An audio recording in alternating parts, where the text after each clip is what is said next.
Welcome to the Developing Life podcast, where we dive deep into creativity, design, and the innovations shaping our world. Today, we're exploring a truly captivating frontier at the intersection of human creativity and artificial intelligence. We invite you to imagine a world where technology doesn't just automate tasks, but enhances our creative capabilities and our daily lives, pushing the boundaries of what we can achieve together. We're joined today by AI visionary, leader of Iterate Labs, and TEDx speaker Pedro Ruiz. Our host Heather Crank sits down with Pedro to explore how blending human ingenuity with computational creativity isn't just a future vision, but a present reality, already reshaping industries and personal experiences alike. We'll explore the subtle art of integrating AI responsibly and ethically, ensuring that it adds value and joy to our lives without overshadowing the human touch that makes our endeavors meaningful and connecting. From the nuances of generative AI and deep learning to the principles of designing for joy and abundance, this episode is packed with insights that promise to enrich your understanding and inspire your business strategies. So, whether you're a business leader, a creative professional, or simply an AI enthusiast, you'll find valuable takeaways that will help you navigate the evolving landscape of AI with confidence and curiosity. Grab your notebooks, find a nice quiet place to settle in, and join us as we explore the magic of human and AI creativity with Pedro Ruiz. Welcome, Pedro. For those who are just joining the call, Pedro and I belong to Christo's Future Pro Group, where we first met, and then he came out last fall to the Bend Design Conference, and we got to meet in person. And I've been so taken with what Pedro does for a living and his viewpoint that I really wanted to have him on this podcast. Pedro, if you would just take a minute to introduce yourself and let people know who you are and what you do. Oh my God. You're gonna give me an identity crisis here, Heather. I wonder that myself every day. But I think adding on to a couple things that True mentioned, I think that from an early age, I've always been marveled by human ingenuity. And kind of like for me, any and every tool is always like, um, it's amazing how two people can grab the same tool and make something completely different, right? So it doesn't matter how high tech or how like robust. Like I'm a fan of like pen and paper, right?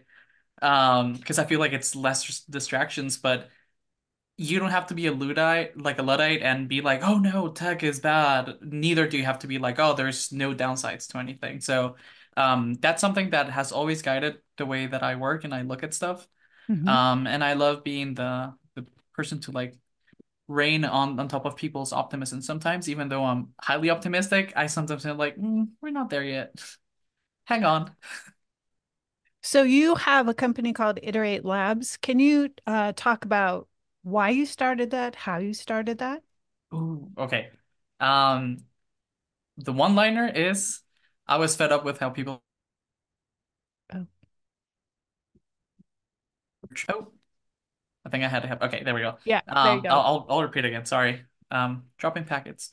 It's part of why I love tech.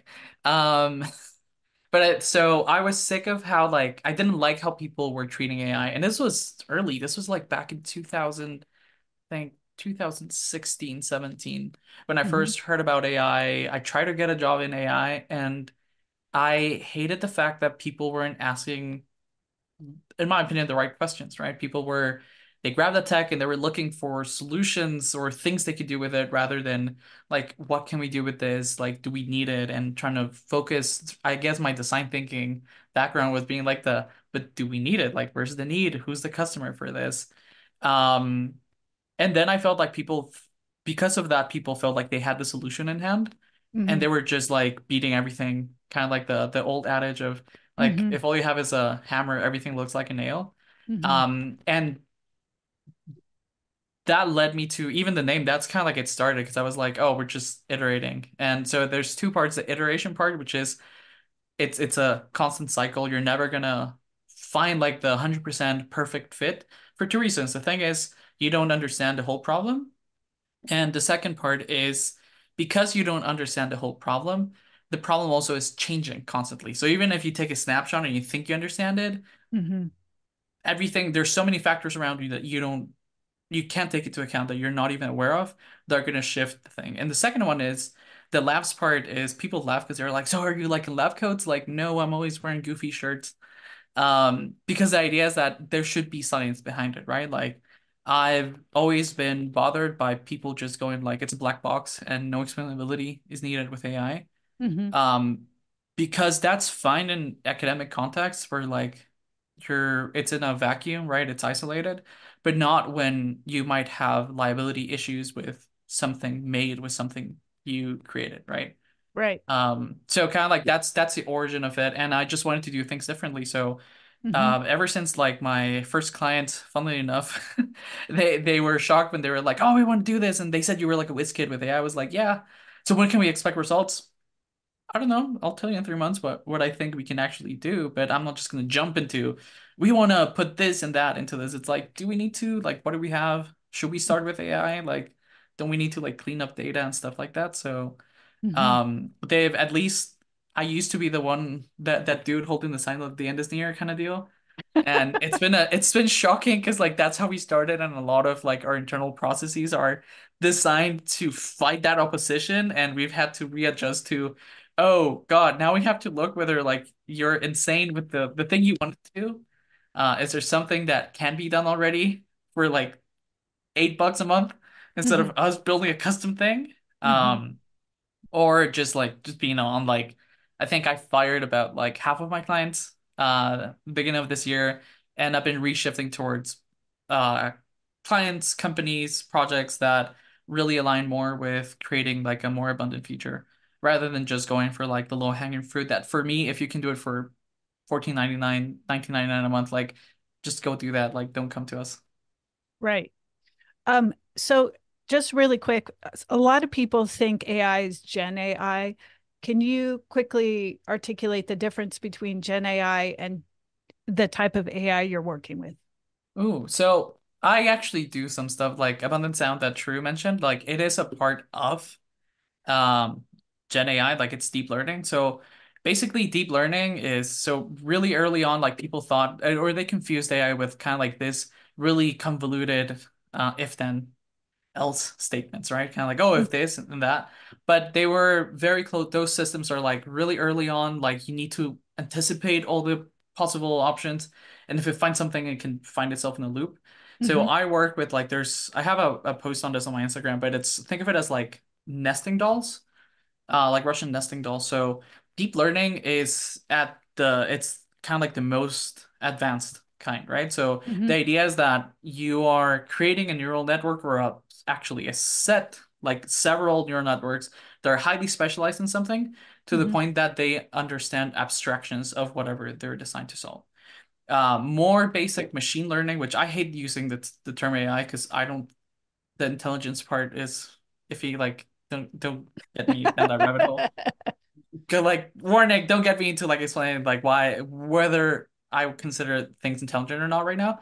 But the Mm-hmm. idea is that like machine learning is you have a system that's gonna start abstracting, but you're still giving it explicit examples. Deep learning is when you can show it something it's never been trained on similarly, but it Mm-hmm. has enough to learn, kind of like think of it as chess. Like if you give it enough games that it can see, it can infer the rules of chess, and then it'll be able to. ChatGPT is hilarious. It makes up moves and stuff, but Mm-hmm. that's where it's not I think that's a good example. Like it's an LLM, right? It's a probabilistic Right. model. It's not a model like Stockfish that's designed and it's trained only on the rules of chess, and within that it can still innovate, but you don't there are some things where you want it to come up with things and there are others where you're like nope, I want you to be really good at identifying like triangles and images. That's all I want you to do. Right. I don't know if Okay. that did I confuse you or did that help? That it both. Damn So it. can you give me one example of a non-Gen AI product? Ooh, all right, so Gen AI, I'll put it this way, right? So I don't know, people who don't have camera right now, they're going to struggle with this, but I want you to squint your eyes, okay? And Mhm. what squint? I can see your video. So what do I have here? I want you to describe it as best as you can. Oh, I don't know what that is. It's got a red hat and blue pants. And is that a beard? I can't see It's a that. mustache. It's Mustache. cute. I'll put it closer. Oh, oh, And is that a stare into your pokey? soul. Oh, yeah. Yes. Okay. Yes, I All got right. it. So did you see that when you were squinting? Like it was hard and you were like looking at edges and you're that's how Gen AI works. So think of it as like the process of Gen AI, like it's just trained on you fuss up images, that's how you make the training data set, and then you have it like squint really hard and it's like, I think that's a mustache. I think that's an eye. I think that's a hat. And that's how it creates images, right? So photorealism and stuff that it's seen, that's why it struggles. Like if you give it something models are getting better, but then it was like, and then turned a face like this. It has no idea. Like if you tell it to turn it, like, what do you have a hair in the back? Do you not have hair? Is that a head? Is that not a head? What's behind you? Kind of deal. Hmm. But with deep learning, because it has enough intuition, that's why like really early on, like you could see Photoshop that like smart fill, and now they call Hmm. it generative fill. But you've had Right, smart fill for a while. It's just kind of like, oh, removing people from a beach, right? There's right. probably sand behind them. There's kind of like, oh, I can see these waves. So kind of like the ocean looks this way with these kind of colors. Now, non-generative or for me, like non-deep learning models are going to be more statistical models that are like very fixed. So, for example, think of it like logistics, right? So, if Okay. you have your manufacturing and you have a customer that you can identify how often you're shipping, I don't know, bananas from Guatemala to Spain. Hmm. And it's going to come over to this specific port, and you know this client is a supermarket chain in Spain. So you can predict because you have enough data, kind of like with the behaviors and kind of like you can look at like, oh, judging by weather patterns, we should of previous years, not take into account anything new. We should Hmm. ship to them to arrive in August. We should ship it right now in May because there were storms. Now, a generative model of that one, or like a more like deep learning one, would be, oh, judging by temperatures in the ocean right now here, we're predicting hurricanes of these characteristics that are going to hit around these states. So it's reacting to not like previous year's data, but it's actively looking at current ocean currents, temperatures, and stuff. And it's in like, oh, this is going to affect our shipping, or should we just ship it by air? It's going to be cheaper than having the bananas stuck at port and they're going to go bad Okay. because they're going to Okay. arrive a month later. I don't know. Am I giving examples that are too obtuse for designers? Like It's I'm used to industry applications. Okay, Heather. that's okay. So I think what I understand is that generative AI sort of fills in with information, excuse me, and deep learning uses statistical information to predict future outcomes. Generative is deep learning, but yeah. Oh my God. Okay. But the more machine learning is statistical. You've seen this before. You're making like a projection from the past. Generative, you can show it like a weather pattern in Mars and you can analyze the atmosphere and it can tell you sort of whether there's going to be a sandstorm Okay. based on gravity and other things, but it doesn't like that same model can apply to another planet because even though it was trained on data from Earth, it Hmm. kind of got an intuition for, oh, like water does this, and if temperatures are this way, then it's going to do this. It might not be able to articulate it explicitly, but it knows enough to fill in the blanks. Kind of like Okay. if I'm like, what's behind you? I don't know if there's a black cat. Is there like I don't know like an Oompa Loompa like cut out just like this? I don't know, but if I know enough about like it'll guess, it'll put something there, right? But it's Right. gonna give you options that it doesn't have to have seen your room versus like machine learning would struggle with anything. It will just probably complete the door. It's not gonna Oh, try to do anything outside of like I'm gonna complete the door. okay. I think I get it. All right. So I'd like to jump into some ethical AI stuff. Um, on your site, you actually say, I'm going to read this quote, designing joy as the centerpiece and guiding principle of any product service is vital to its long-term success. Why is joy important? I got okay. So I work with one of my first projects was with IDEO. Hmm. So I went to Draper University and then I met someone from IDEO there. And they were like, hey, you should just come. And that's kind of like where I learned about design thinking. I had no idea about it before. I did some things in Guatemala, kind of like I read a book, but it's different than living the process. Mm-hmm. And there's this woman who wrote the book. I'll send you the link later if anyone wants to read it. But I stole that from her and I took it as like guiding principle because I met her before she wrote the book. And the thing she talked about was kind of like it's not about like making people happy, but if you build joy, like Mm-hmm. it's really hard to build something that's evil. Interesting. So it's not about like satisfaction or anything, but it's like if it's meant for people to enjoy it, it's really hard to bring evil into it, right? She felt like Google's thing of like the don't be evil was like very like, uh-huh, but like your evil and my evil is very like that's very arbitrary and you can always reason your way out of it. But Mm. if it's meant to create joy in the world, then um people are going to cherish it, right? Because they're going to have Right. positive emotions associated to it. Obviously, like there are some exceptions where like someone might enjoy something that is going to be that could be questionable, but more taking it on the sense of like, yeah, there are counterexamples, but the main idea being if you're building something that has that emotion behind it, people are Mm-hmm. going to feel it instantly, right? When you Right. grab like I love there's this startup that I love from Singapore that you can send them your child's like drawing, they'll make a Mm-hmm. stuffed animal out of it and they'll have someone write a story about like that character Mm-hmm. that your Right. child came up with. I find it genius because it's like I always read like, oh, it's Dr. Seuss, whatever. But imagine like, and you can send them your kid can just send them like the most like weird story, and they're gonna make it lovable. Or if they're like they'd like it to be like, no, it's dark and it's full of like despair and whatever you have some Oh kids like that. I God. was like that, but they'll still make it like cute, right? Because it's like it's Right. still a child, right? And they're trying to bring that like emo kids forever kind of deal, but the whole idea behind it, and that was one of the companies that we worked with on that project, that she mentioned this. That was the first time I heard it, and she was like, the way they're putting it around it is like, as a parent, you're not judging your child's artwork, what kind of story they want to bring, but you just want them to see that their dreams can become true, right? They Mm. can materialize their dreams. And that was the whole thing. So they weren't judging like if they wanted to be like spewing like flames off here, well, they'll put it like fuzzy flames. They're not gonna actually make it like flammable kind of deal. But it was kind of like it was let go of judgment, just like let people enjoy what they want to enjoy. Mm-hmm. Obviously they did have some ground rules for like nothing too Right. explicit and kind of deal. But in general, like it was that child's wonder of joy. Like for me, that's one of like the nicest sounds you can hear is like that genuine like children's laughter. Just Mm-hmm. like my nephew is like a year and what, 4 months old now? Mm-hmm. 5.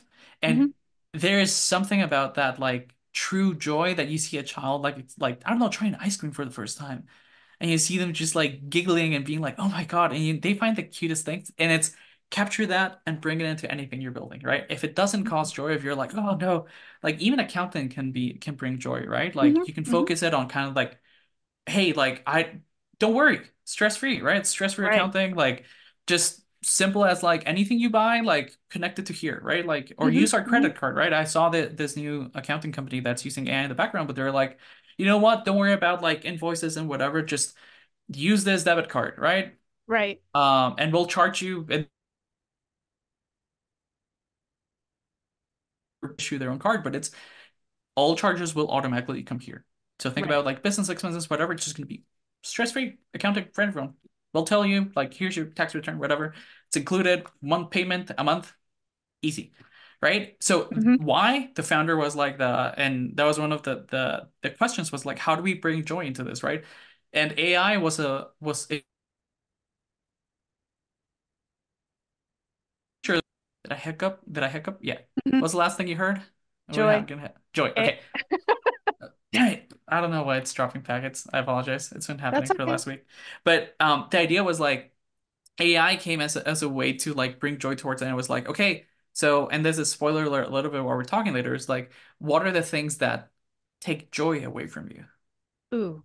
And then figuring out how we can bring that like kind of like from upside down like frown like from like stress to like you're gonna be happy, you're gonna be joyful, and that's why we believe that it's important, right? Because if you're making people feel like joyful, like they're gonna want to keep you in business as long as they can afford it. But that's part of like making sure that you enjoy something. It's not like God, I know this is good for me, but it's too much, right? Versus Yeah, like that, oh my God, where's my money, right? Like take my money kind of reaction. right.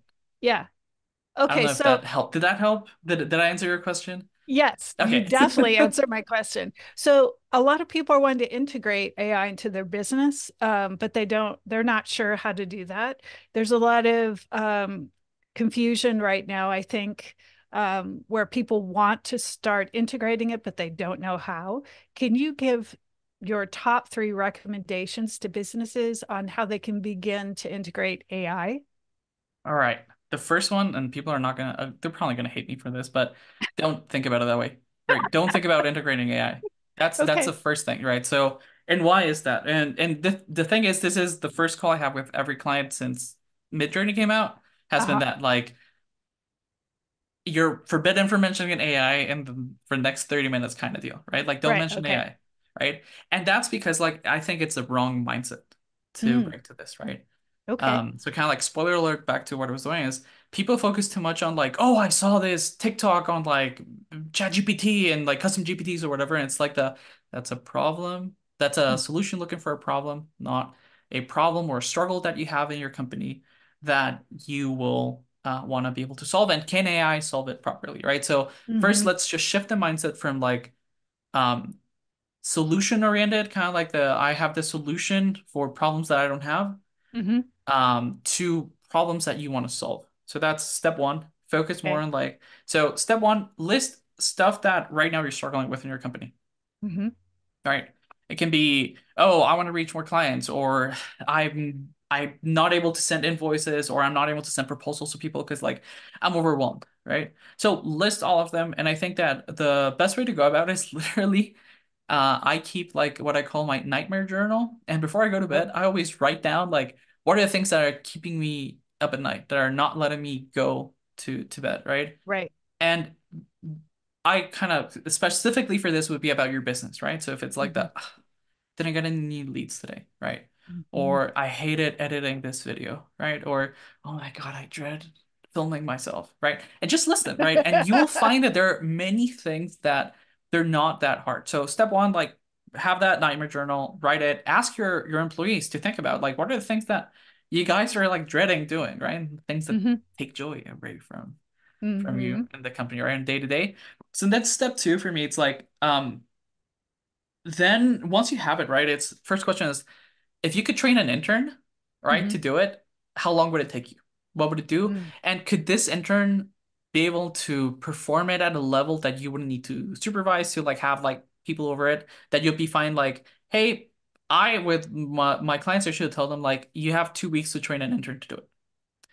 Could they be able to do it without your supervision? You would give them like here's the credit card to for expenses for whatever you need to do. Here's how you're gonna get notified of how to do it, and can you execute it?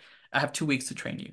Mm-hmm. And this will reveal a lot of things to you, right? Because I think that from this idea is if you do it regularly Mm-hmm. and with enough consistency, and that's a big part. I'll go a little deeper into it. But if it's consistent enough, then you can train some kind of let's call it right now like generative models to be able to help you with that task.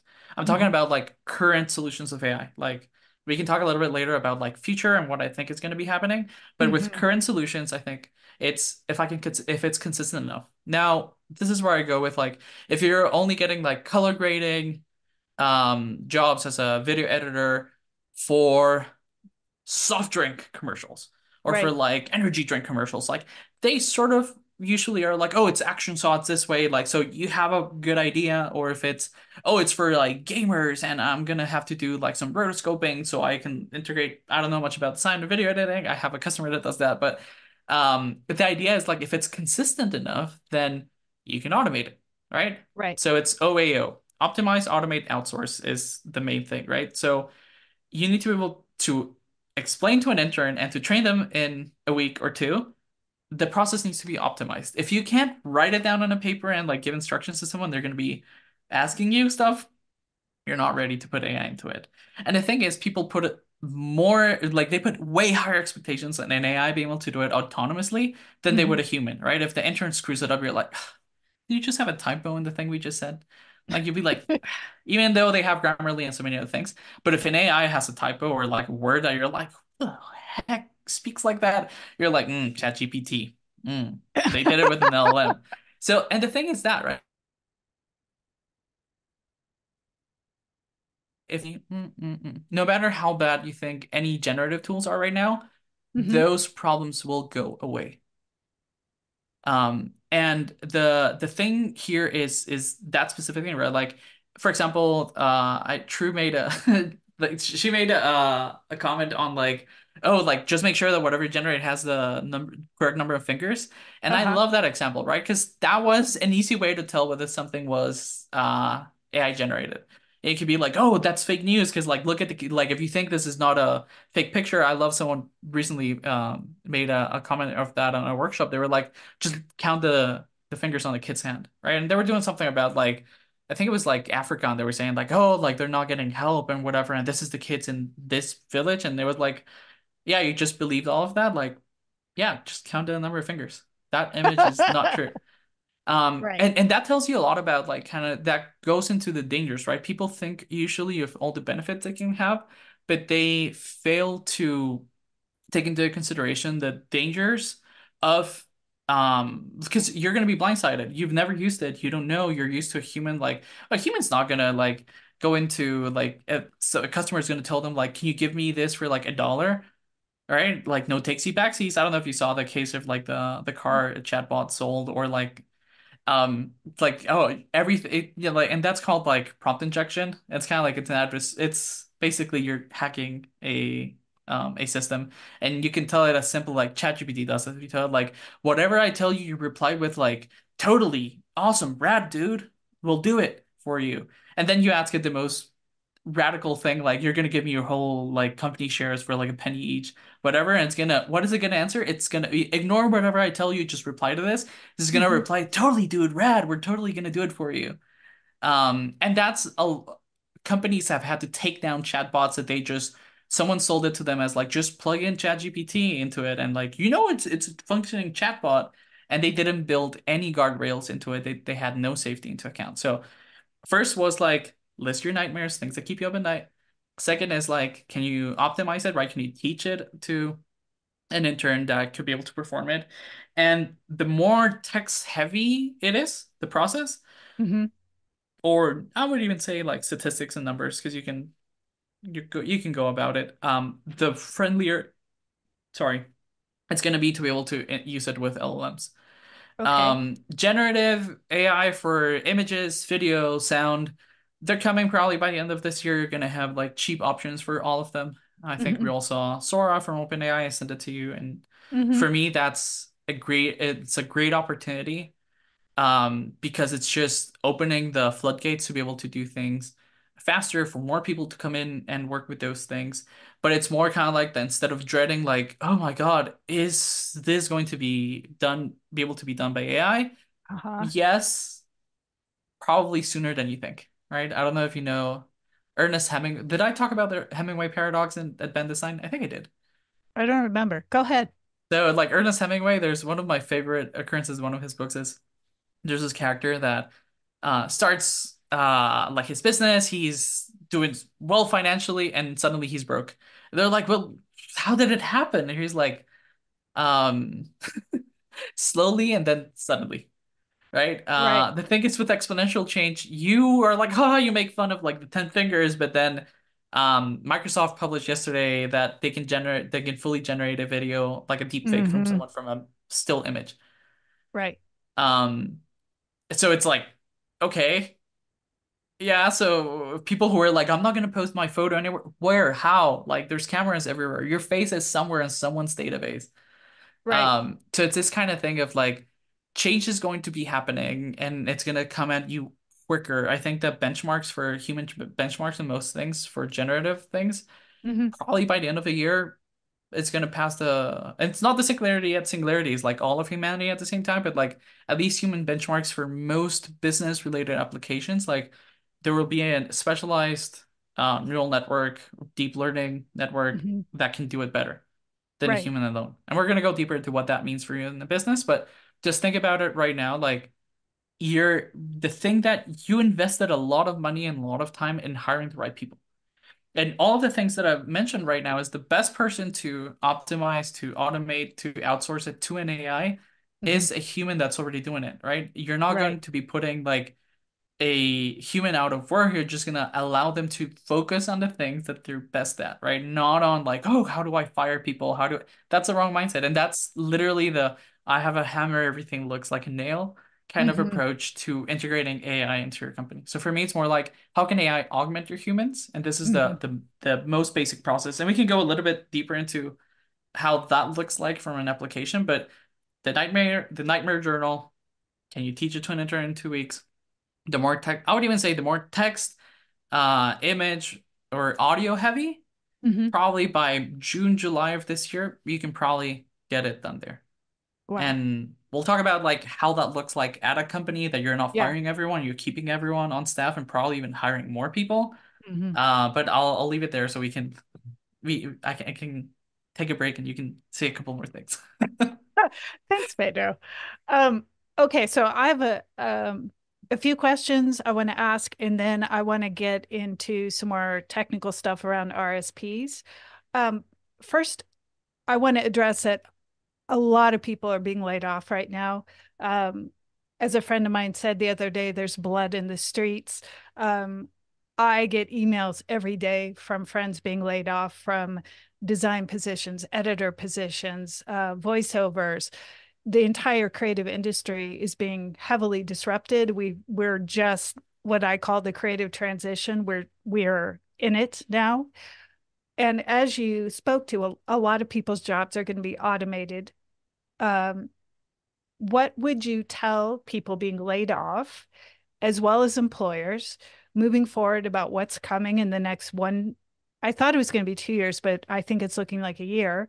How to That's focus their career, how to keep their good players on board so that they don't let everybody go and then have to rehire.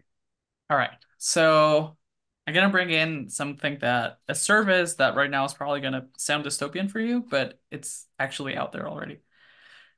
I'm gonna address it in three parts, but the first part is this one. So there's a platform called Payman that allows you to create AI agents Mm-hmm. that can outsource services to humans. So things that they struggle with and they find that they're a loop and they check with their client, whomever hired them to do something, they can't do it.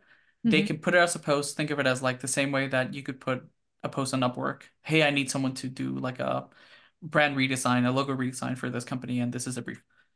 Um, and that opens up possibilities because like right now it's not legal for AIs to have bank accounts. So you kind of like give it a like a prepaid debit card kind of deal, and then that's their budget, and they can choose to allocate it. Yeah, there's a link in chat for people who are here, and this gives you what I would call a weak signal, like the thin wisps of the future kind of deal that I Mm-hmm. talked about at the talk in Bend. And the Mm-hmm. thing is, it's giving you that moving pictures. Remember I'm gonna recap a little bit. So the simple example is like when the first movie came out, people didn't know how to react to when they saw a train come out the screen. If you don't know that it's a movie, it's a flat screen and there's nothing coming at you, people panicked and they left the theater and I think two people died from being trampled over. But it was because it was sudden, right? It was a sudden change. It was something unexpected. It was something that they didn't know how to process, right? Mm-hmm. That is going to become a common occurrence. And for me, Payman is a signal towards, and we talked about it with my wife, and I was telling her, like, would you be okay if someone, like, she's a singer and she's afraid of being substituted, and like, you can clone voices and you can give, like, her uniqueness of voice can just become like a filter on, like, Mm-hmm. think Snapchat filters, but like for voice. And it's Mm-hmm. like, oh, I don't know how to sing in tune. Don't worry, just kind of sing and we'll make it sound pretty. And how do you want it to sound like? Um, and the thing is, it's not as dystopian as it sounds because it's going back to it's the same way that we currently get hired, right? It's someone who has a need and they consult with you and they can even just put a bid and you can send the things and someone somewhere black box evaluates it and whoever wins the bid gets paid. Mm-hmm. Um, be it an autonomous agent is irrelevant for me. Ever since like the really early like custom GPTs came out, like I saw so many people trying to raise money, and it started with like, we'll be your like brand agency in a box, and they just had like pre-trained models that were just like text LLMs that were like, I'm your marketing expert, I'm your like consultant for like, I don't know, I'm specialized in like bringing your brand to Latin America or whatever. And that's kind of like how McKinsey works right now, right? You have specialized like consultants that work on it. So we've seen this before, right? Hmm. It's not like it depends on how you look at the model that Hmm.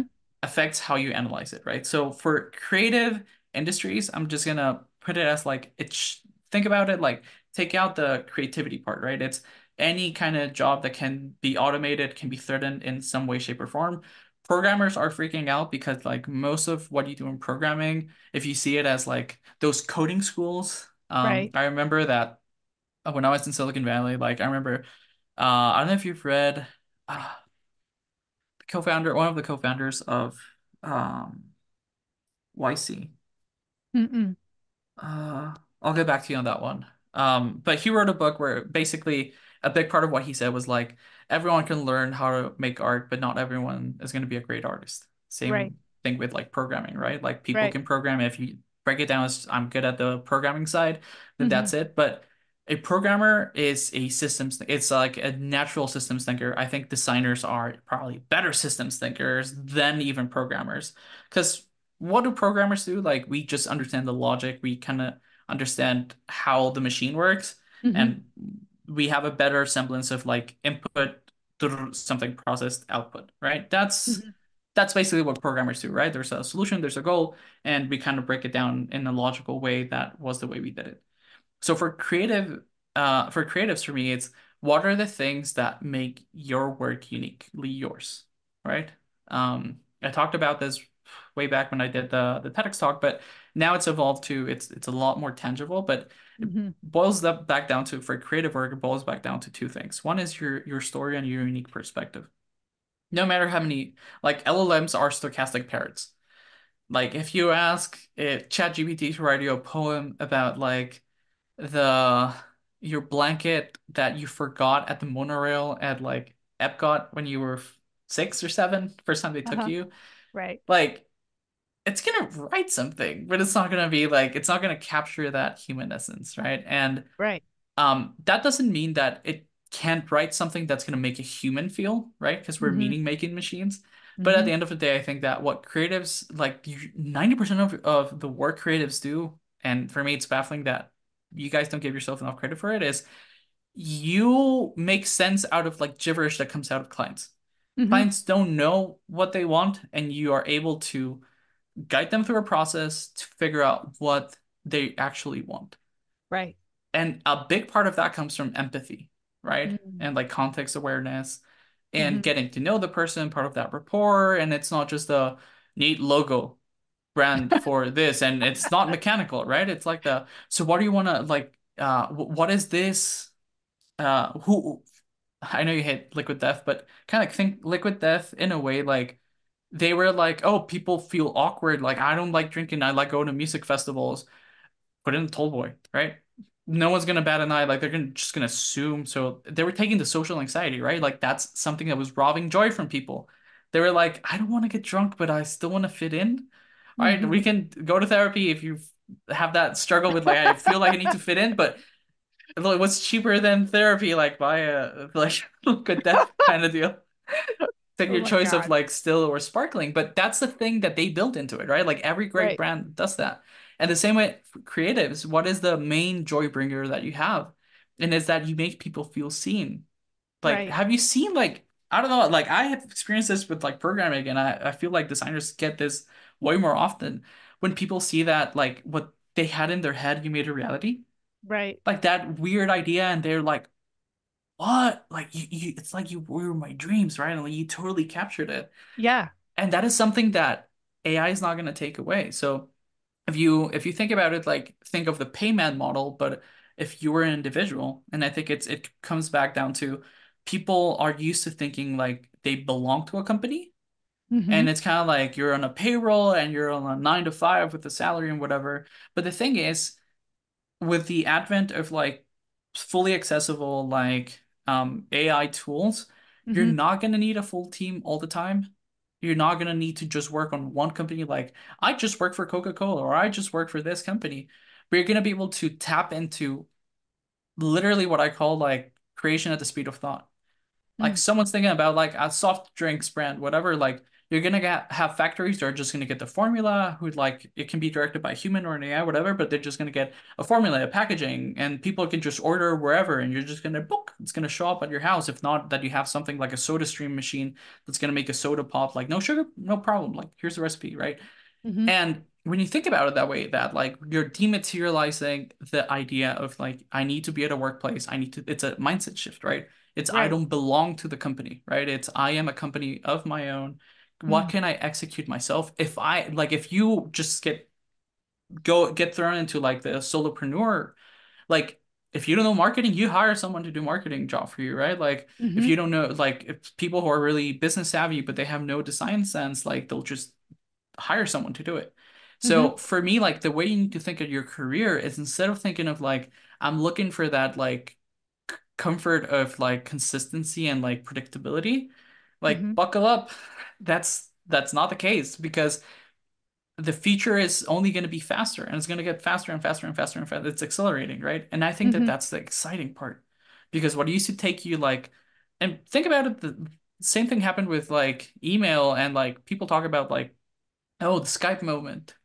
But like during the pandemic, like we transitioned pretty quickly to Zoom calls, Hmm. right? It was very natural. It was like, oh, but the vibe of the room, yeah, the vibe of the room. But like, if you're able to like people now, there was articles of people having like 3 or 4 9 to 5 jobs remotely, and they're able to execute it, right? Hmm. Hmm. Because the way that we thought about like employees and hiring, it just made sense primarily for companies to the comfort of having you from 9 to 5 doing something.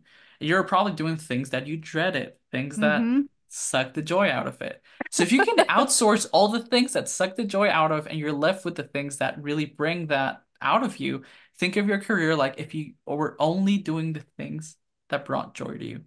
And more importantly, that help bring joy to others, then that's how you bring that archetype of like the way you're structuring your career is more around like the thing you enjoy, right? Like that you're uniquely qualified for.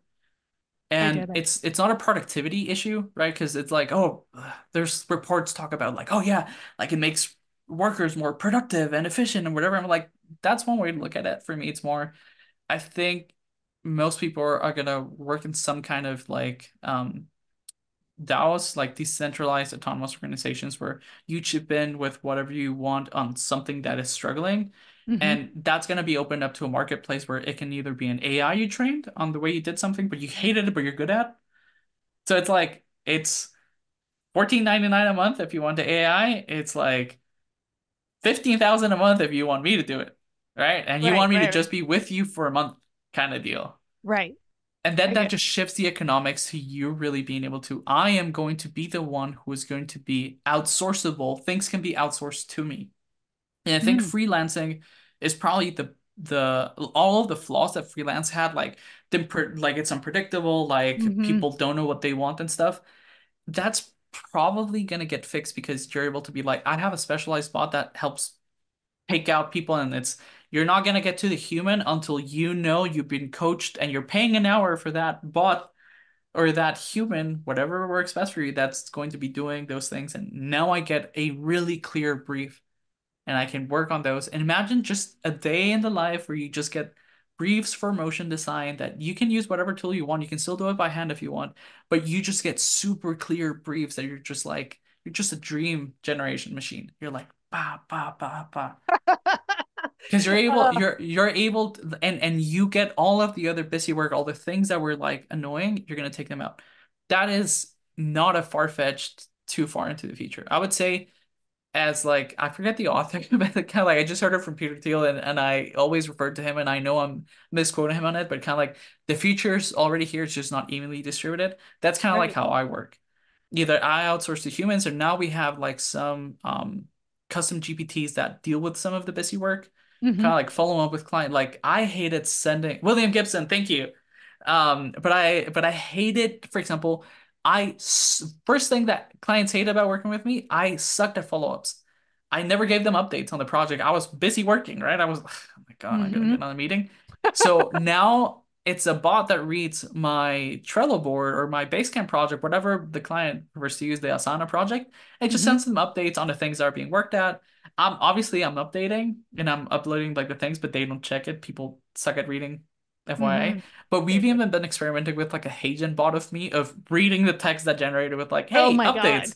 No, and it's funny, right? Because we tried with like just generic Hagens, and they were like, Uh-huh. "Oh my God, I hate it." Whatever. It's obviously AI. I send them with mine. No one has said a thing. Do you think it's me? Wow. But the thing is, I hate being on camera, and I'm like, "Oh my God, I need to clean up." And sometimes I move some stuff around because people think I worked in video games or Lego or I design toys or whatever. I probably could have that vibe. So I'm like, no. My wife tells me, "You have like toys in your office." Yeah, because I'm like a wizard's like apothecary. I don't know, like a wizard's life. You don't know. I can tell you a story about everything on the shelf, but it's kind of like it didn't bring joy to me, right? In a very Marie Mm-hmm. Kondo way. Like, does it bring joy? Like, no, it's not really, Oh boy. right? Right. Everything's coming together. You're All you right. know where I'm going. I do know where you're going. Okay. Okay. So I want to get to some of the nitty gritty. I want to spend about 10 minutes here and then we're going to open it up for some Q&A. But I really want to get into the RSPs. I'd like to get into ethics and a little bit of the shadow side of AI. My feeling is when you've got something that has a lot of power, it has an equally large shadow. Um, Ooh, I'm gonna steal so, that. oh, so I was listening to the Ezra Klein show last week, and he was interviewing, I'm gonna butcher his name, Dario Amande, I think is how you say it. He's a founder of Anthro Anthropic. There we go. Mm-hmm. And they just released Claude 3. So Dario was talking about Anthropic's RSP responsibility scaling policy, which is really important. And his feeling was that as AI becomes more capable, he says we believe it's going to create a major economic and social value, but it's also going to present some severe risks. For example, biowarfare could be an issue, as you were mentioning, fraud, bad players, bad actors getting involved.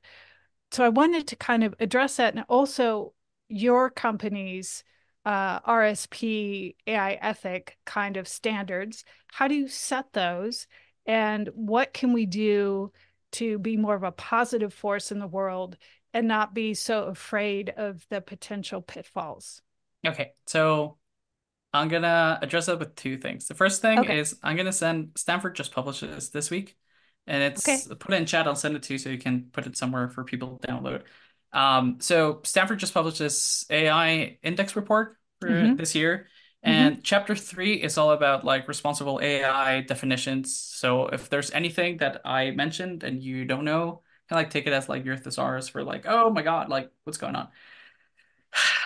And I'm gonna bring it as I'm gonna take two approaches to it and Okay. stop me if it gets confusing because Okay. I sometimes lose myself down the rabbit hole. So the first part is you talked about like responsible scaling, right? Right. And responsibility is breaking it down as like your ability to respond. And I think a big part of it comes from I think users have the obligation as well to educate themselves. Mm-hmm. I think that you have, for example, like why is it that like phone scams from India target elderly?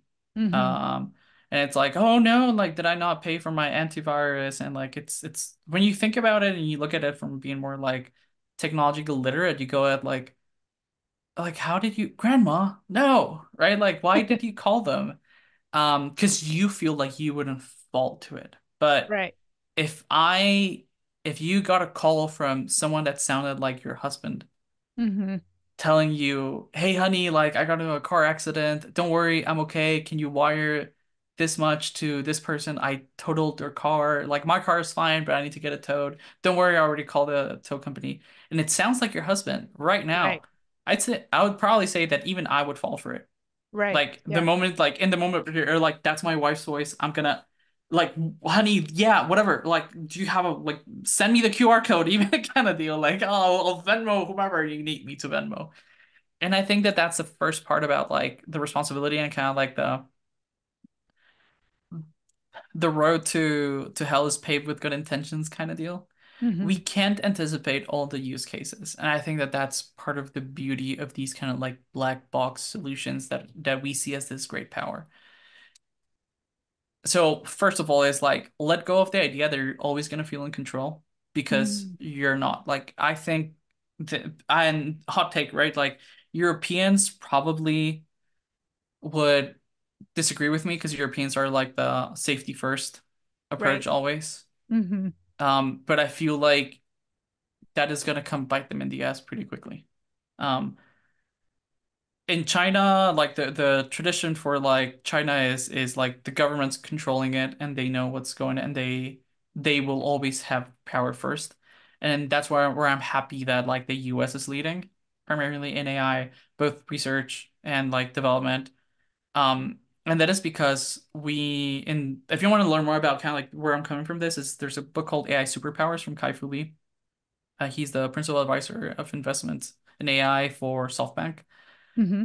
So he wasn't involved with rework, obviously not AI. So like I know SoftBank, people were like the whole rework thing, but a lot of what he talks about is kind of like no matter what we do, we're always biased, right? We're probably worse than AI in that sense because like we are not aware of our own bias. Hmm. Whereas you will build bias into networks, and that will help you be more responsible because then you're like oh, if I know this model is biased against, I don't know, race, religion, culture, Hmm. whatever, Hmm. then I know that those results are not, I shouldn't trust them Hmm. if in these cases, right? Because you're building it into it. You're like making it highly specialized. Like, think of it as like, I'm gonna make the most racist banking like credit assessment bot. Hmm. Why? Because I'm gonna highly like be like, do not trust anyone who's not within this, but then it's gonna be really good at analyzing like a very specific um demographic. Hmm. And then you start being into like, oh, okay, like then I need to do I need to tone it up, tone it down, and that's where like the levers of control come into it, right? So you think about like data governance, explainability, fairness, privacy, security, safety, transparency. There's so many factors to making like AI safe. Hmm. You should be looking into it, right? But you more than that, I think that people should be better at judging, like declaring like, okay, if I tell you like, hey, this bank uses an algorithm that is rated 2 out of whatever in fairness. Do what you want with that information, right? Like, do you still want to apply for a loan at that bank or not? I think that that's where we should be better at. And I think IBM has been working, the open source community has been working on a lot of tools to grade these algorithms. And I think that these categories that I mentioned are the main ones that I think you should go into it, right? Like if you Hmm. look into the chapter 3 on the Stanford thing, they have like really clear examples.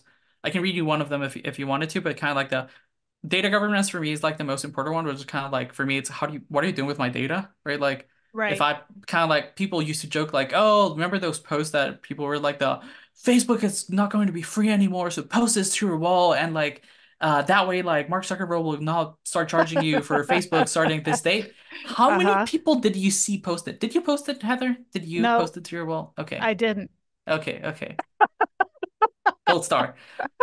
But the thing is, like when I tell people like, why are you using Instagram? If you talk about like data privacy and whatever, and every did you know that every picture you post on Instagram is owned by Meta, whatever? I'm like, yeah, I know, Hmm. but I want to use it. Sure, I mean, I'm using. Maybe I'll change my mind later when I see an ad Hmm. promoting whatever. I don't know, something that I don't agree with, but right now, like that's a big part of like data governance, right? Like, what are you doing with my data?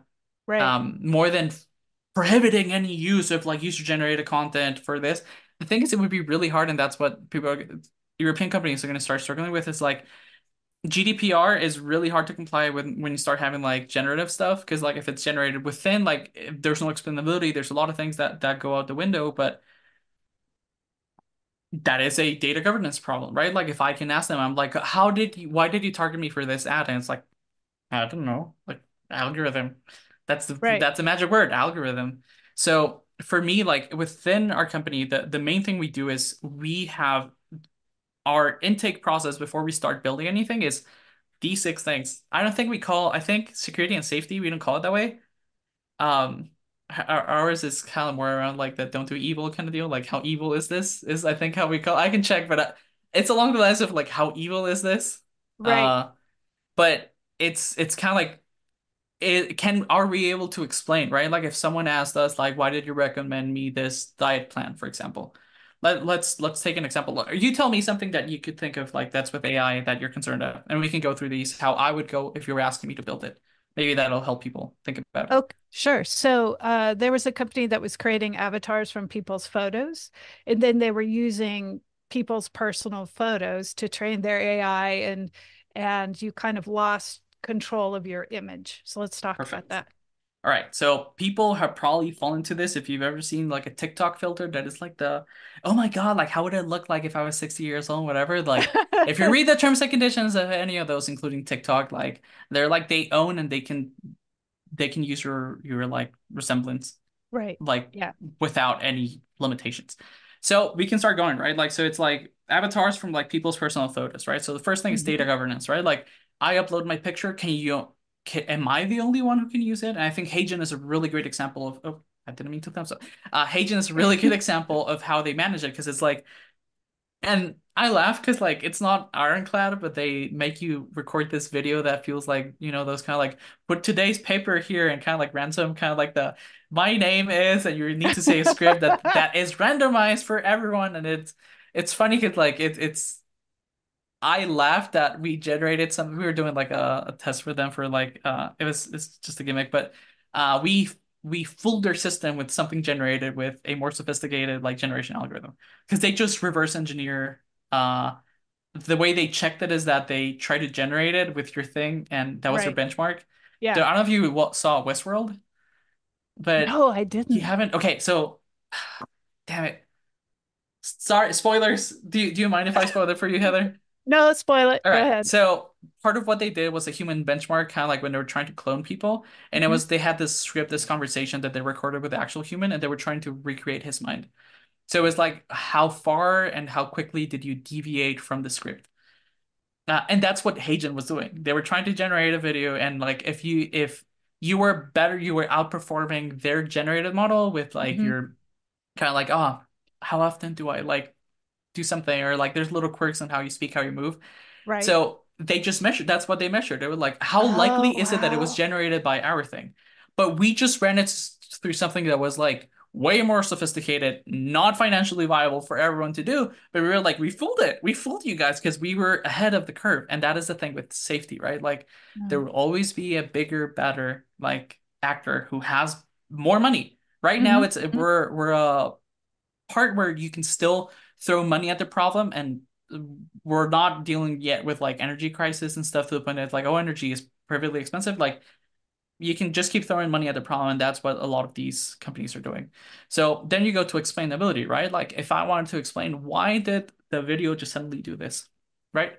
Can you point back to the avatars, right? Like from the photos, right? Can you explain why you did this, or why did it put here? Did it put a mold? Did it, like can you explain why it's doing certain things where it's grabbing here? It's like, oh yeah, you fit into this archetype of like your voice type. And we're Mhm. grabbing these things from your cadence, from your Mhm. pronunciation, Mhm. from your Mhm. background. We had you speak these words, and maybe we might get some words wrong, but we can explain why we made you pronounce a word in like Japanese weirdly, right? Like I don't Right. speak Japanese, so like maybe something from like hiragana, katakana, like if it's anime related, maybe I'll pronounce it properly.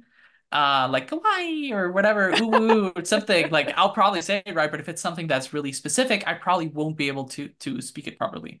Right. Then comes back to like fairness, right? Like, am I biasing towards something? Is it that like with my wife, we talk about it kind of like that I have been really privileged when I try to use Siri, Google, Alexa, whatever. Sorry if I triggered anyone's. I try to not do it. But it's the like I have the most basic Silicon Valley like tech bro English, so of course it's gonna understand me because it was trained on people who spoke the way I do, or Right. was a facial recognition thing done with something that was trained with people who look like me, right? And that's where you start looking into like, well, is it fair? Is it not fair? Did it struggle making avatars for people from certain like culture, race, or Mhm. something? Yes, no, Mhm. maybe. So I'd be scoring it. Then privacy, right? Like going back to like is it anonymous, right? Are you checking that the person who you're making the avatar of signed off? That goes back to the Hagen part of like they make you record that thing, and that's kind of like their liability insurance for like the hey, you authorized us to do it, right? Right. And a big part of the fee you pay them yearly Yeah. is legal fees. Like Oh, it's an insurance policy for if you sue them for something and someone did something that wow. was a mistake. Because once you train it, it's not that they're improving it. Like they're already training, like they're improving their general algorithm. So it's not that they're like that's why you have like a V1 avatar, like a V3 avatar. You want to upgrade it? Yeah, you'll upgrade it, but they're just retraining it. They might ask you to re-record it, and I love that Hagen has that option that you can go to a professional recording studio that they're gonna normalize lighting and a lot of other things. Hmm. But it's back to like they're a privacy first company, not an ad, not sponsored, not working with Hagen. We just did a funny thing on them. It was a security conference. Um, but the thing here is like the can I know like is it strictly confidential? How safe is it? If someone steals like they're a honeypot right now, like I can steal Hagen and I have the deepfakes ready better than like an involuntary agent. And I was talking about like the uncanny valley effect still that the Microsoft thing had over just a still image because it doesn't know anything about the way that I move. So Hmm. then you go back to like security and safety once again, like how do you know that this is not going to be used to apply for a loan, right? Right. Yeah. Over the phone or Right. something for me, right? HeyGen can just be like, hey, we have 1,000 people. Let's get loans in Lagos, Nigeria, and Ooh. some random countries are not checking. And it's like, hi, I'm taking the loan over the phone. And like, oh, do you have the yeah, I have the whole document. What do you want? I have everything I need about them. Like, um, and then back to Yeah. like transparency, which is the last one, right?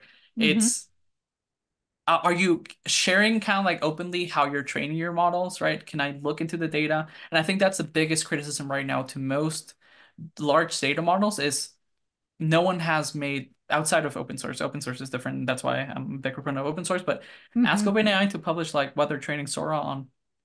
Please Oh, do. Please. yeah. They haven't. Yeah. You, ChatGPT or just GPT in general. Like ask them. They're not Okay. going to tell you because right now it's proprietary. And I think that that's where you come back to like the dead internet theory. I think is very, very, very true. And it's if you look at Facebook, it's just like it's a mess right now because it's Hmm. part of that idea of like right now you have AI consuming Gen AI content that just feeds it and it just gets into these like really wild. There's some Facebook groups that like are just like riddled with these bots, and it's funny because it's like it's a meme of like the Jesus anything. And it's kind of like the, oh, here's like chickpea Jesus. Like, oh, look, I saw like a bag of chickpeas. I opened it and it looked like Jesus' face. Oh And my God. because it fell into that stereotype of like Christian, elderly in the US, whatever, like, I don't know, the Bible Belt kind of thing, super like specific. And it's just, it's funny because you can tell it's DALL-E generated images and it's just the comments are bots, obviously. And I think it's the same thing that like Elon Musk talked about it in next, like how do you know that you're interacting with a real human? That's the joke I made of like, see, 10 fingers moving. What do you want me to do? Do you want me to whistle something? But it's that kind of thing, like how do you know, right? And I think we're going towards like a trust crisis. And I think Hmm. that's a big part of we go through these things. Every company should have kind of like these kind of like I would call it like most companies should have like an ethics board, period. Right. And I think it's no different if you're using AI or if it's an AI company. Like if you're going to be applying AI into like any process in your company, like I think you should go through these six things, right? They Hmm. go deeper into it. Like if you want to assess like safety, right? Like it's kind of like that. And they go super hard into like is it like truthful? Is it toxic? Can I like prompt it? Can I inject it into doing something that it's not supposed to do? So I do think that companies should have a principle of like I'm gonna build guardrails to make sure that like Right. people are not able to generate things as easily. Like you can have like a mid-journey kind of like the user reporting is the Hmm. main thing. Once again, Hmm. using humans, like Right. people like we can have nice things kind of deal. Like, no, why are you doing this? Because people can do like you can accidentally generate something you shouldn't, Right. right? And Yeah. that True. should improve the model. I think it probably happened to you. Like, have kind of like you exit immediately. Go, oh no, what is that? And Yeah. it's the prompt that you're like, no, what did you train it on? And Midjourney Yeah. hasn't even published theirs, right? Right. And I think that that's where you start going into this part of where does the line of like the company, the users, and it's the same thing of like the safe harbor kind of principle of the internet of like the you shouldn't penalize the company for what the users are doing with it. Right. Because Oh, it dropping packets. Sorry. yeah. Okay. I'm gonna make a t-shirt that says like I just dropped a packet. Um but it's the main thing is like go through have a rigorous process on how you're checking the ethics within it. And if you're Hmm. thinking of building something, once again, go through it. If you're using something, ask those questions, right? Like go to the terms of service, go check like what are you doing with this photo? Um, and I think it's part of like what I would call like just like tech literacy for people. Hmm. Because you are still responsible for your usage of technology, right? Like companies Right. should be doing their best, but that doesn't take away your responsibility from the way you're using things. True. Um, Big thing, just security thing for people. Um, Go away from like any kind of smart device and have a safe word or a safe concept that you talk about with your family. For example, if you want to try to at least protect yourself from like this scam of like sounding your voice, or if they can even FaceTime you with like a generated video. So it's just have something that you can mention or you can ask about, and that's gonna the more random the better, I Hmm. would say. But those are like that's something that kind of like stranger danger kind of thing, but to the extreme kind of deal. Like Right. if I mention this, like, and you don't reply, it's like, I know it's not you. Once again, that's a good Westworld reference, but it comes back Right. to this concept of, and we're gonna have these, we're gonna have to change, obviously, the way we interact with one another. I know the joke of like, see, 10 fingers moving them, whatever. That might start working right now, but it's eventually gonna be like this is I love the thing that we talk about the versions you see right now are the worst versions of whatever tool you're talking about. It's just Right. gonna get better. Right. So you can't rely on the 10 fingers thing. Like they're working hard on fixing that because that's one of the things that's keeping companies from using it reliably. Right. Got it. I think we're out of time on this, but yeah. Yes, we are. Okay, so I'd like to open this up for Q&A, but while we're doing that, just to recap. So if you have a safe word basically for your human likeness and your human voice with your family to protect yourself against scams, that's super important. And make sure that you go through and you read the terms that companies have around AI, especially as it's a new technology. And those companies that are not offering their terms of and conditions, um, be careful. All right. So I'm going to check here. See. So do we have any questions for Pedro? Checking here. Feel free to drop them in the chat. And you are absolutely welcome if you would like to turn on your camera and address Pedro directly. Hi, Bruce. Faster than typing. Um, so you mentioned that we're going to need to sort of all educate ourselves on this to be sort of a responsible user. And the other side of this is that lots of companies and lots of consultants are trying to sell, how can we train your employees on this? Is there any Mm. way to train people on this? Yes. I'll give you the first three, my three golden rules for trading, and that's a great question, by the way. The first one is let them play.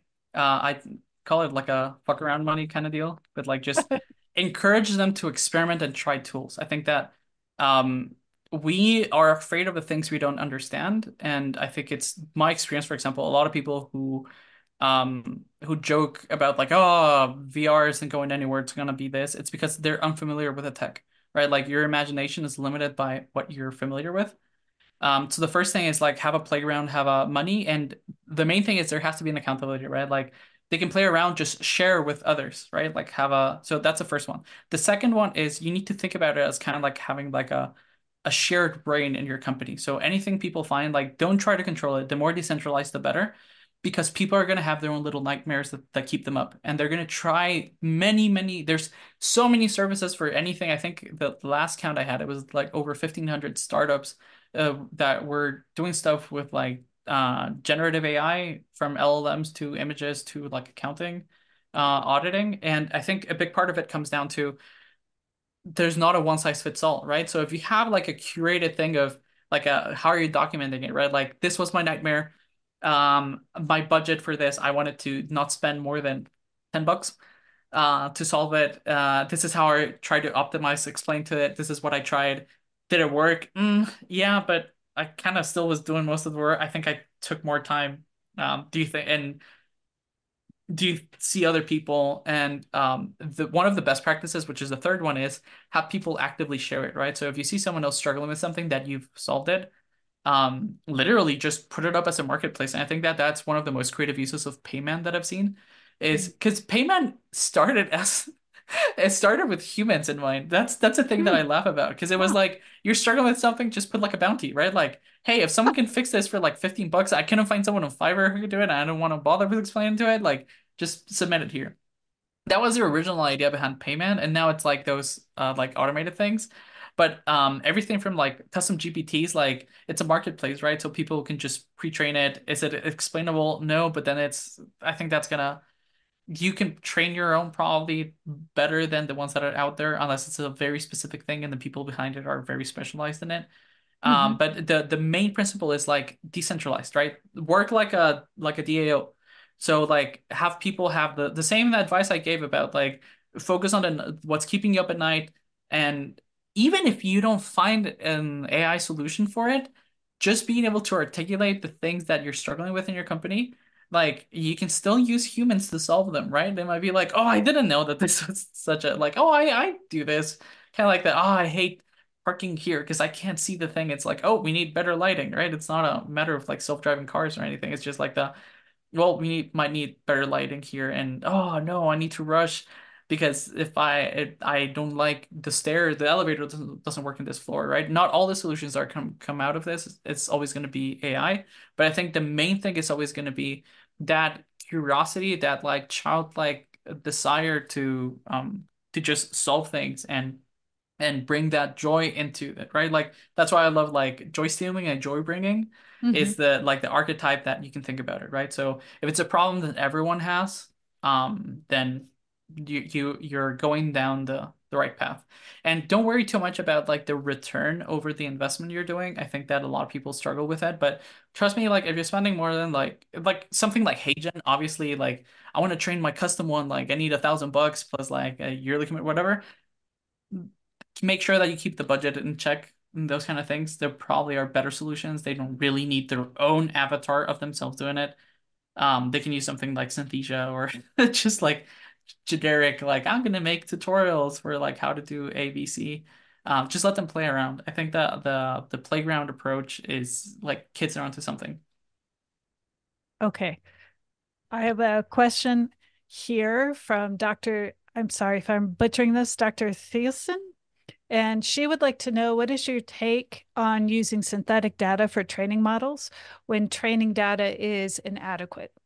Okay, I love it because that is my solution for most things is synthetic data. I think that the reason why most companies right now have struggled with like that explainability and they don't want to release their data sets is because they're like they probably are using data they shouldn't.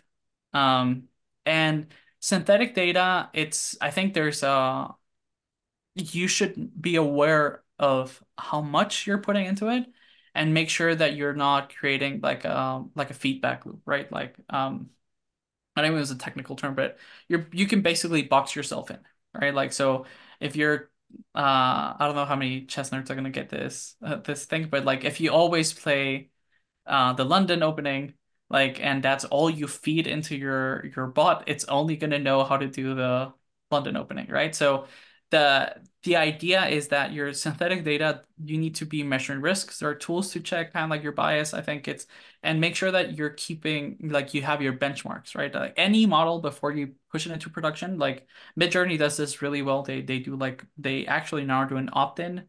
So you can be like, do you want to try the super beta, whatever? And they're deeply monitoring and they're like is this giving you the result it is or not, and they also take into like are you upskilling it, and that's kind of like they know like oh you're liking what you saw.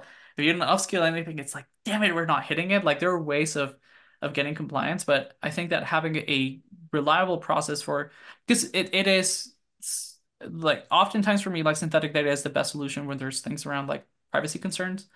Kind of like the I don't want to necessarily use like people's like financial behavior like specifically to do it. And I think that Apple kind of like frowns upon kind of like the identifiable data. We should have more of that, right? Like if users are coming here, what are the expectations of privacy? And if your concerns are going over, you're like hitting like alarms of like, this is questionable on any of like your ethics and responsible AI, you're going to probably fall back into synthetic data. Just make sure you're still monitoring for like model collapse and like for bias within it, because if not, you're gonna reduce any usefulness you could have had. But yes, synthetic data is the way to go, and probably it's the main thing that's going to keep us from the internet death of humans not writing anymore, and kind of like the I think OpenAI has talked about it, kind of like it becomes like a self-referencing machine. Hmm. Thanks. All right. I've got a question here from Devron. What do you think the easiest segue into AI is for creatives? ChatGPT, Midjourney, SGRA, or even finding specific LLMs and platforms that are interest and hobby specific? Can you repeat it? Because I missed a couple parts there. Okay. What do you think is the easiest segue into AI for creatives? ChatGPT, Midjourney, SQRA, or even finding specific LLMs and platforms that are interest hobby specific. Ooh, okay. I think it would depend on what your biggest nightmare is. And I would say that I would start with something that you're really motivated to fix on for yourself, because that's where you're going to be the best judge of the tool. So I think that it's kind of like the what's I love it's a guitar reference, but kind of like what's the best guitar? The guitar that makes you want to pick it up and play with it. I think that a lot of people don't go over that like in a Seth Godin way, kind of like that they don't go through that like that trial of like disillusionment where you're like, oh, I suck at it, and they never cross that threshold to like get to the point where they're enjoying it. So I think that there's there's a side of whatever's motivating you. I would say that for reliability, probably OpenAI is pretty consistent with their things. I think Mhm. for 1999, you get DALL-E, you Mhm. get ChatGPT, and you get custom GPTs even to play around with. Mhm. I would probably do the like give it 100, right? Give it 100 days and have like a goal and force yourself to use it every day.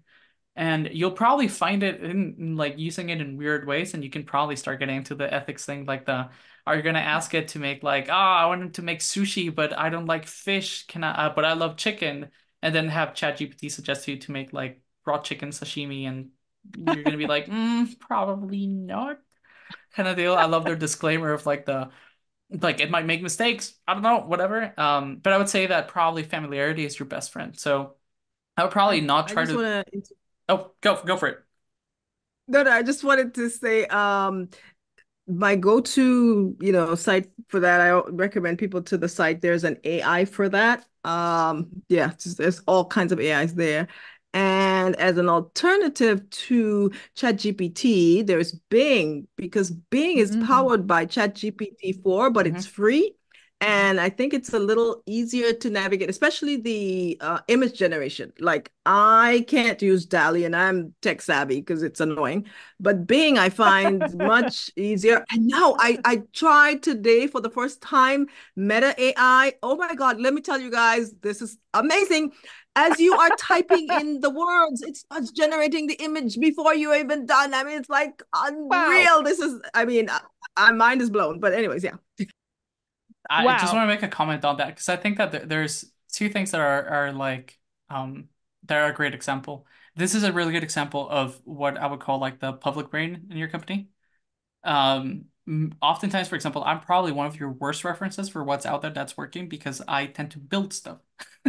And so I'm a really bad user of AI that I didn't make myself, and that's because in a way, like if I want to, I can build my own. Like my wife, I remember before Midjourney, I had my own image generation thing that took forever, and I could do like a 300 by 300 pixel was the most I could do, and my computer sounded like a freaking airplane. But I think that it's this that culture of sharing, right? I've seen people mention like Perplexity. There's like no code a lot of things. The reason why I mentioned OpenAI is because like it's an there's tutorials for pretty much anything with OpenAI, and I think a lot of other startups probably they're better specialized things. Hmm. But what I like about particularly like OpenAI stuff is you can say whatever you want about Sam Altman, but I do think that they're doing a good job of at least the safety around it. Like it's a safety first AI. Hmm. Um, Obviously, don't put your passwords in there and that kind of stuff. Assume that people are going to prompt inject it, but I think it's a safe playground. I'm not telling people like code and probably use like APIs. But yeah, like if use whatever is at hand, right? Like whatever you like. I think it's the same thing that I told Bruce, like the let people play around, right? Take it and what I was gonna say before, like Dr. Thiessen talked there was have fun with it, right? Like, don't put kind of like the my business depends on me being able to do this in a weekend kind of deal. Just stress free, right? Be like the I've always wanted to write a poem, right? Help me write a poem. How do I write a poem? And I think about it more as like a collaboration coach rather than it's gonna do it for me. I would say probably more the I love this about like when I lived in Korea, I loved seeing that like do it for me was the attitude for a lot of things versus in the like in Guatemala or even like in the US, it's more of like a DIY, like let me do it myself kind of deal. Hmm. Like the more I can do it myself is better. So take it like that. Like the best way that I use any LLM is I ask it questions and I ask it to help guide me to an answer, right? I don't expect it to give me the right answer. I want it to help me guide it because I'm using it as a second brain, right? I'm helping it coach me to like, hey, like, and you can have like super specialized GPTs, but even just a simple like chat GPT can be like the before you reply to an angry email, like something made you upset. You don't want to like as an introvert, it's been one of the best things. Sometimes I just go through it and through the act of typing and interacting with it, I go like the is it really worth getting this upset about? Like, am I the baddie here kind of deal? And I've caught myself sometimes like that. Wait, it's not unreasonable. Like, I would be upset if someone did that to me. Fine. Okay. Yeah. Sorry. Right. So yeah, run it through like, is this passive aggressive? Ask it to ChatGPT and send it there. Like, if you wouldn't even send it to ChatGPT because it's going to be associated to you for training data, then don't send it. Hmm. Bring joy. Bring joy. Okay, I'm going to keep moving through these questions. We've got about 9 minutes left. I have Rupert asking, any take on digital provenance and tagged AI metadata? Will people even care in an era of mass polarization when each conflict inspires a wave of propaganda on social media? We love righteous indignation, and it's been weaponized against us. I think it goes back to responsible and safe AI. Hmm. I know people mentioned like meta AI, and I think that I have like my like people are not gonna like it, but I have a wokeness test for whenever anyone's dealing with something, and Hmm. I think both Google sucks at it, Facebook sucks at it, any big company sucks at it. You know who doesn't suck at it? Open source, because a badger don't give up. Hmm. And I Hmm. think that that's a big thing, right? I think that when it comes down to like polarizing and stuff, it's get out of your echo chambers. I think that touching grass, as funny as it sounds, like interacting with people, I think that was one of my nicest things in Ben design was I'm used to interacting with like academics, people kind of like feeling like we're all talking about it. It's either optimism or like super fatalist. But I think that probably one of the best things for humanity has been that like the creative space was affected as early as it did because Hmm. I think that creatives are one of the are like for me like the healers, the empaths of humanity, right? Hmm. Because you are more um you're a lot more sensitive to kind of like how your work is affecting others than if I were to take it as like a like strict financial data, everything's a number, you can optimize it, you can automate it. So I think that I don't know if that answers the question. It's kind of like the just make sure that you know what you're using.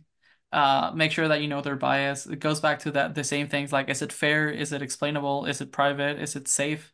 Right? Hmm. Are they transparent about how they use it? Because I think that most polarization really it's predatory on ignorance. Like Mm. you can't radicalize someone if they're in their full use of reason. Right? Like Right. if they're aware, if they're not afraid, like and any kind of propaganda is going to go back to like, and if you look at like just kind of like for where propaganda comes, like they're just going to take something you're afraid of and they're going to make you more afraid and more aware of it, right? Like news were built as like Peter Diamandis, and I love that I grabbed it from him. He calls it the Crisis News Network, CNN. Like it's designed to generate views, clicks, right? It's trying to get a reaction out of you. I know we were teasing it before we started, and we were like, we tease you because we get a reaction out of you, right?